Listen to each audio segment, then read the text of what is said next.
Hello everyone, I'm Dr. Devyani Mukherjee, fertility specialist, Bella Fertility and IVF। आज मैं एक बहुत सेंसिटिव टॉपिक पे बात करने वाली हूँ कि what happens if your first IVF cycle fails and is not successful। First of all, IVF cycle का fail होना first time is not the end of the journey। बहुत लोग ऐसे भी होते हैं जो सेकेंड या थर्ड IVF अटेम्प्ट में कंसीव करते हैं, तो फर्स्ट टाइम का फेल होना is not a full stop to your conception.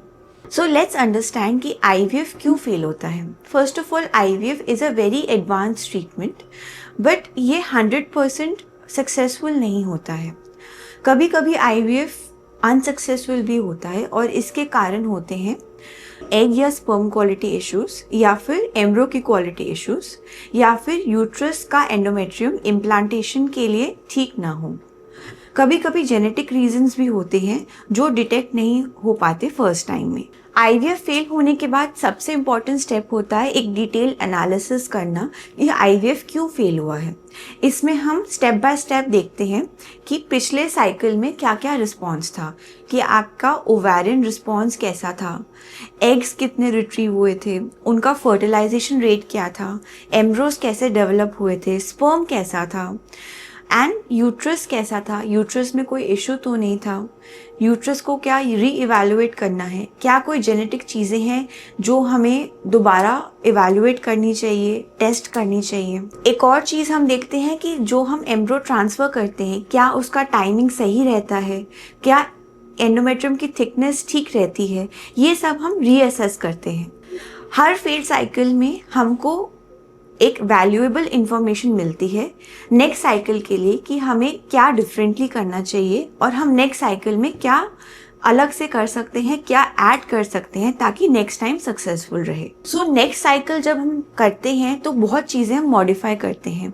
हम स्टिमुलेशन प्रोटोकॉल चेंज करते हैं, हम एग्स या स्पर्म की क्वालिटी को इम्प्रूव करने की कोशिश करते हैं, थर्ड डे एम्ब्रो की जगह हम ब्लास्टोसिस्ट ट्रांसफ़र करने की कोशिश करते हैं।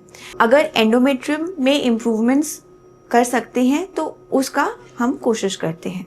All this means that the second cycle is more personalized and targeted for a better conception। कभी कभी हमें सिचुएशन के हिसाब से कुछ और चेंजेस भी करने पड़ते हैं, like lifestyle and metabolic changes, donor egg या डोनर स्पर्म की रिक्वायरमेंट अगर एग या स्पर्म क्वालिटी में ज़्यादा इश्यूज हों, प्री इम्प्लांटेशन जेनेटिक टेस्टिंग और PGTA अगर रिकरेंट इम्प्लांटेशन फेलियर्स हो। हर कपल के लिए सॉल्यूशन सेम नहीं होता, every case has a different solution और हर केस के लिए हम डिफरेंट तरीके से अप्रोच करते हैं, डिफरेंट तरीके से उसका सॉल्यूशन निकालते हैं। IVF की जर्नी सिर्फ एक फिज़िकल जर्नी नहीं होती, इसमें बहुत सारे इमोशनल कंपोनेंट्स होते हैं, एंड स्पेशली जब आपका IVF साइकिल फेल होता है तो बहुत सारे इमोशनल एंड मेंटल स्ट्रेस होता है। इसके लिए we are always there at every step of the process to give you emotional support. IVF cycle का फर्स्ट टाइम फेल होना बहुत डिसहार्टनिंग हो सकता है, बहुत डिस्करेजिंग हो सकता है, but this is not the end of the world. सही ट्रीटमेंट अप्रोच के साथ सब्सिक्वेंट साइकिल्स में कंसीव करना पॉसिबल है। So please don't lose hope.